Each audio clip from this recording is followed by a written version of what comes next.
For thousands of years, the esoteric spiritual and mystical traditions of mankind have taught a process of internal alchemy, leading to an indescribably blissful awareness of the fundamental unity of all existence.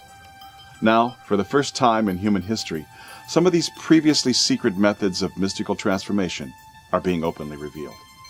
Radical new technologies for directly influencing states of awareness and accessing vibrant health are emerging from research labs and into the real world. Is there a common principle connecting modern unified field theory and ancient mystical traditions? We believe there is. And discovering that connection will help us understand our place in the matrix of creation and ignite the internal alchemy that allows us to realize this blissfully expanded awareness within ourselves. Join us as we travel the cosmos, from the heart of the universe to the universe of the heart. I'm Ron Franklin, and this is Connective Alchemy.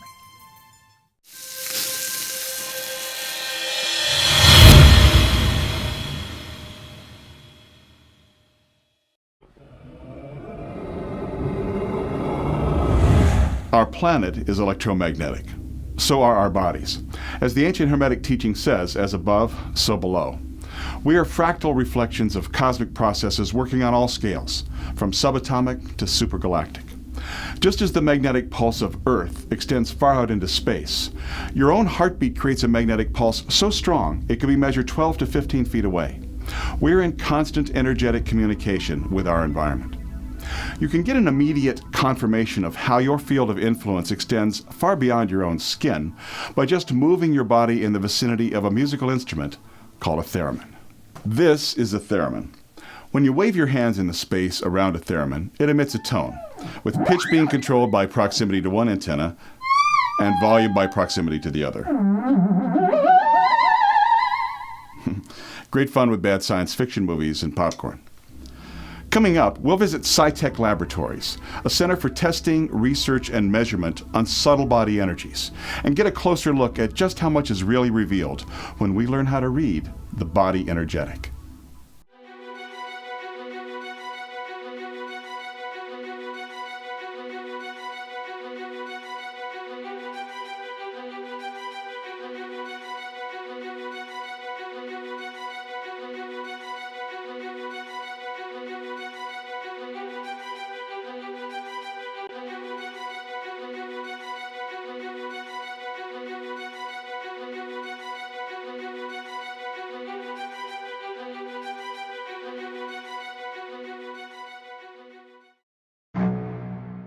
The alchemical hand. Consider your hands. They're an amazingly complex and versatile aspect of your being. Each hand has about 29 major and minor bones, 123 ligaments, 34 muscles to move the fingers and thumb, 48 nerves, and 30 arteries. About a quarter of the motor cortex in the human brain is devoted to controlling the muscles of the hands. Many traditions relate the individual fingers to particular elements, energy meridians in the body, internal organs, or astrological and alchemical symbols. By working with the fingertips, we're in effect working with the alchemical materials of nature, and both physical and esoteric anatomy. There's an elaborate system of mudras, or symbolic hand and finger gestures, used in yoga and seen frequently in spiritual iconography of many mystical traditions, East and West. The result is enhanced awareness and new capabilities for higher consciousness.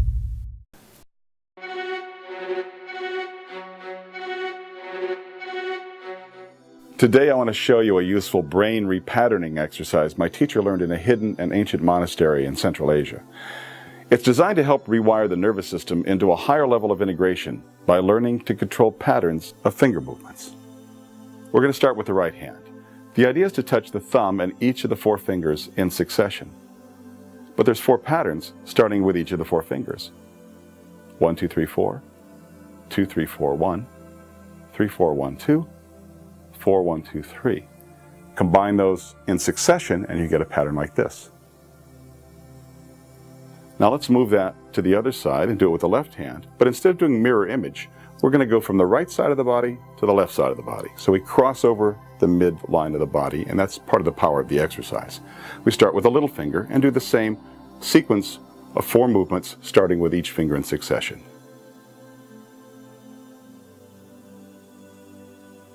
Now for the final trick, we add a rhythm to that, which is, and we apply that rhythm as we do the exercise with both hands simultaneously. It looks like this.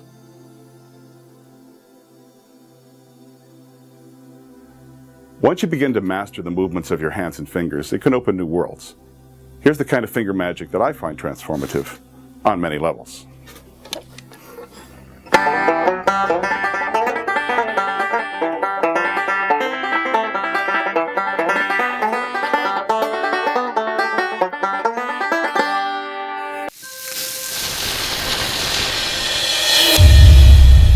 You're watching Connective Alchemy. We'll be right back. Energy healing has become a fast-growing area of alternative and integrative medicine. There are a number of different modalities, each with their own approach. Many of them emphasize the correction of imbalances in the client's energetic pattern, which will then be reflected in the healing of physical or emotional issues. Energy healers come from all walks of life, from shamans and holy men whose gifts come as the result of long years of spiritual practice, to working business professionals who discover at some point in their life how to manage the energy within their own biofield in a way that can be helpful to others.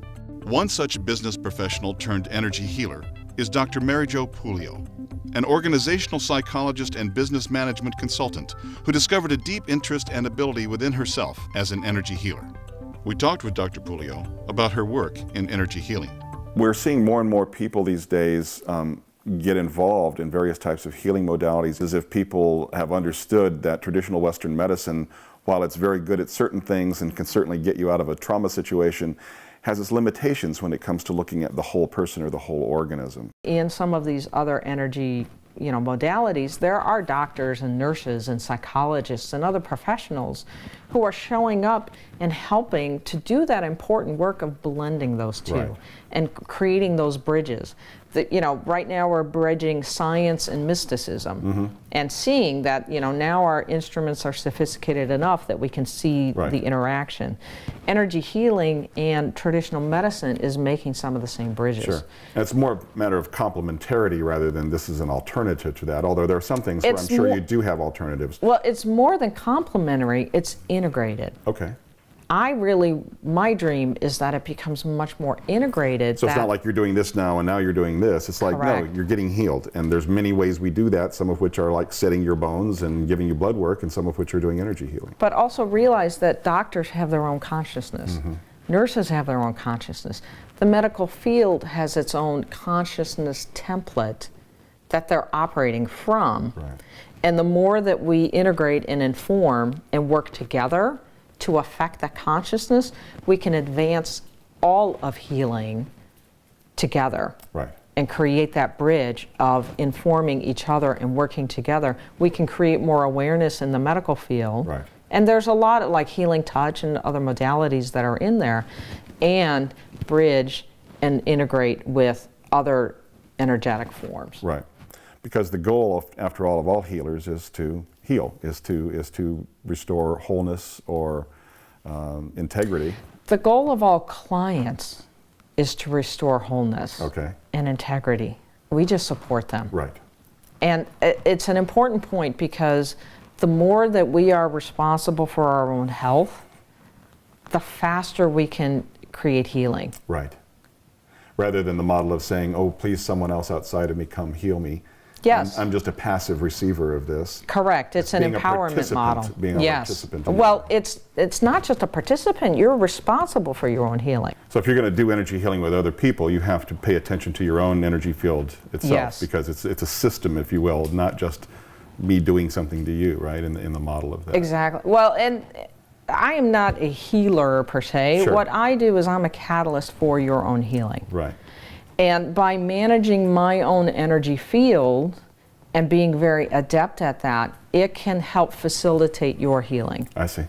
So it helps me, if I'm interacting with your energy and I'm not aware of that, it can exacerbate or complicate what's going on for you. Sure. So by learning how to manage my own energy, I can actually facilitate for you and create a very, very safe container for you to do your work. And it's very, very deep, transformative, amazing work that happens. It's magic. And Wow. it's an honor to be able to work with people in this way. Okay. It's an empowering model, and I think that's the awareness that we are helping the medical field with. Right. Because some people heal and some people don't. You did the same thing. Well, there's that energy consciousness and awareness of Sure. being responsible for my own healing and taking that ownership, and I'm going to use these resources, including surgery and pharma, Right. the pharma and all these other energy modalities, and I'm going to bring that together to create my own healing path, including psychology, and that's where I think we get to true health. Right, and to allow the awareness of other things to come in to our field so that we say, yeah, that's not woo-woo, that's not wacky. In fact, there's lots of scientific evidence, which is what's going on now, is that more and more of the people who are working in energy medicine are working to verify and make sure that there's actually very solid scientific evidence supporting this. And that's emerging, obviously, more and more. So it's impossible for any real scientist to ignore that evidence and say there's nothing there. No, there's clearly something there. It's a matter of now expanding the paradigm so that it's inclusive of all of that. Yes, and the better that we get at our methodologies for measuring, the better we can do that, and the better we are as healers in consistently applying our disciplines. Right. I think that also helps increase the credibility of what it is. Exactly. So being able to do something like test the body's bioenergy field, let's say before a healing, and then do a healing and see what's the actual effect on the bioenergy field, because this is something we can measure reliably now and get a picture of that. Oh, and I wholeheartedly advocate that we do that work. It's so important.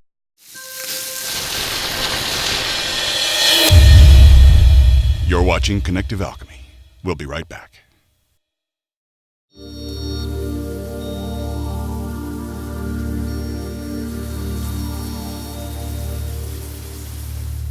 As we've seen with the theremin, our bodies produce electromagnetic field effects. So it's logical to ask, what kind of energies can we measure? And what information is encoded in these fields? Most of us are familiar with modern medical devices such as the CAT scan and MRI machine that allow us to see anatomical structures deep inside the brain and body.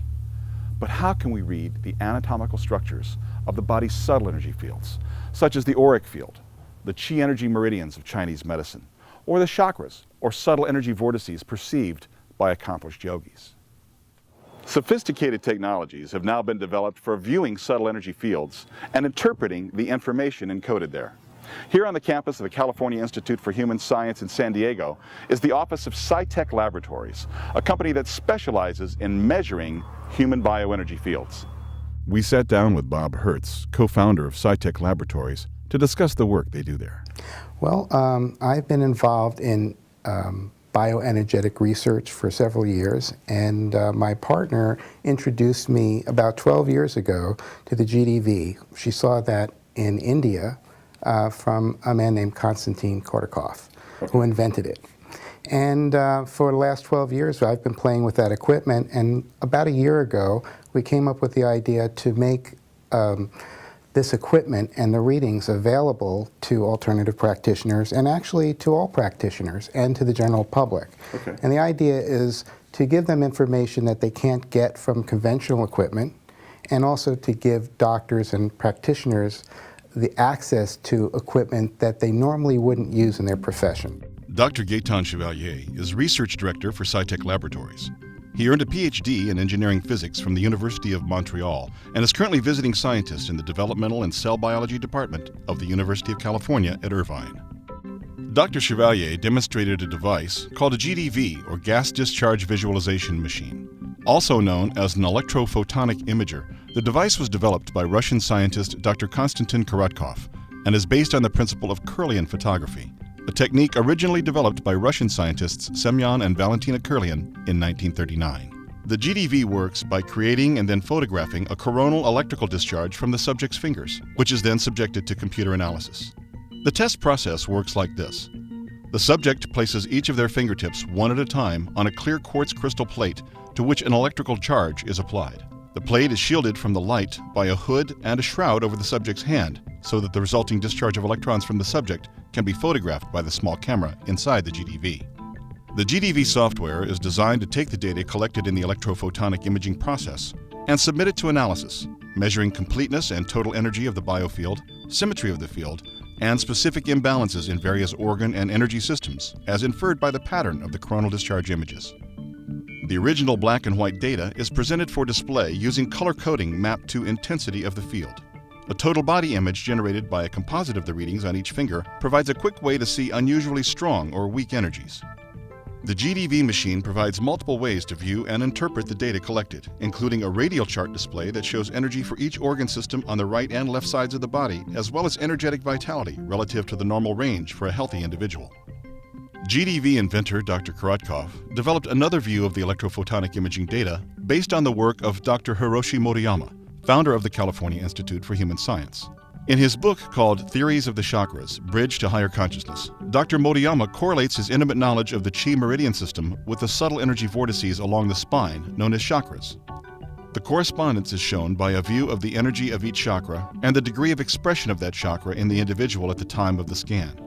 When we come back, we'll meet spiritual healer Paramahansa Jagadish and see how the GDV can show the effects of energetic healing on the human biofield.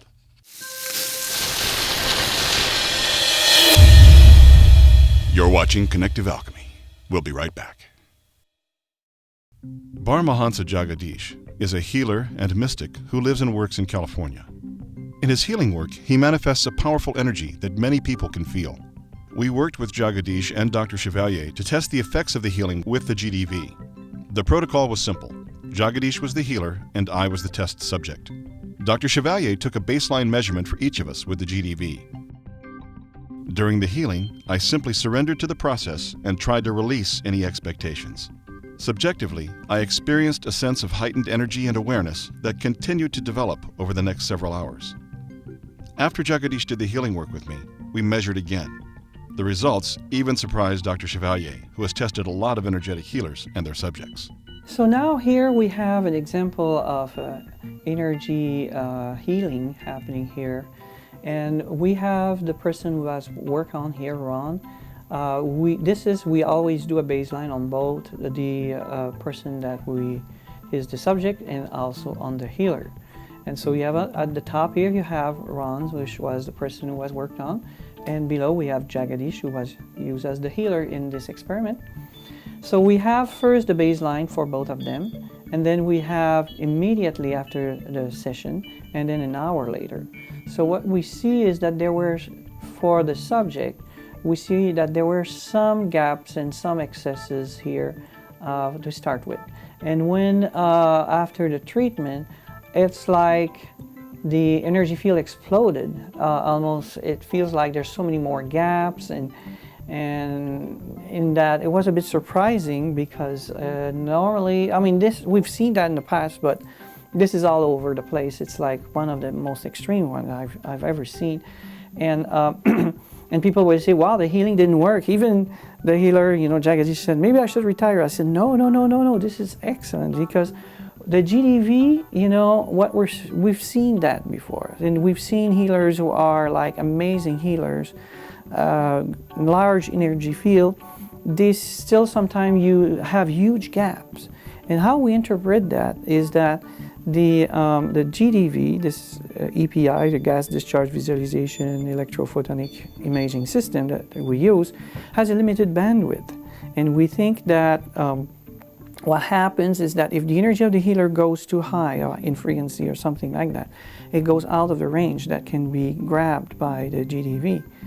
And what makes us say that is that we often, if the person we wait sometime, like here we wait an hour, the energy fields not only come back together, but come back bigger than it was and more balanced than it was to start with, which is what we see here. There's no doubt that the energy field of Ron here was deeply transformed and perturbed by that. There's a huge perturbation of the energy field and a reorganization after that will take, I know Jagadish said wait 24 hours. From what we see here, it's no surprise to me because it definitely takes some more time. In this show, we've seen how our own bodies produce a field of energy that can be characterized in great detail with bioenergetic measuring technology. Beneficial effects from the intentional application of healing energy are real. and can be demonstrated to impact the human biofield. This power, which connects the healer and subject, can generate genuine change and transformation, a true case of connective alchemy.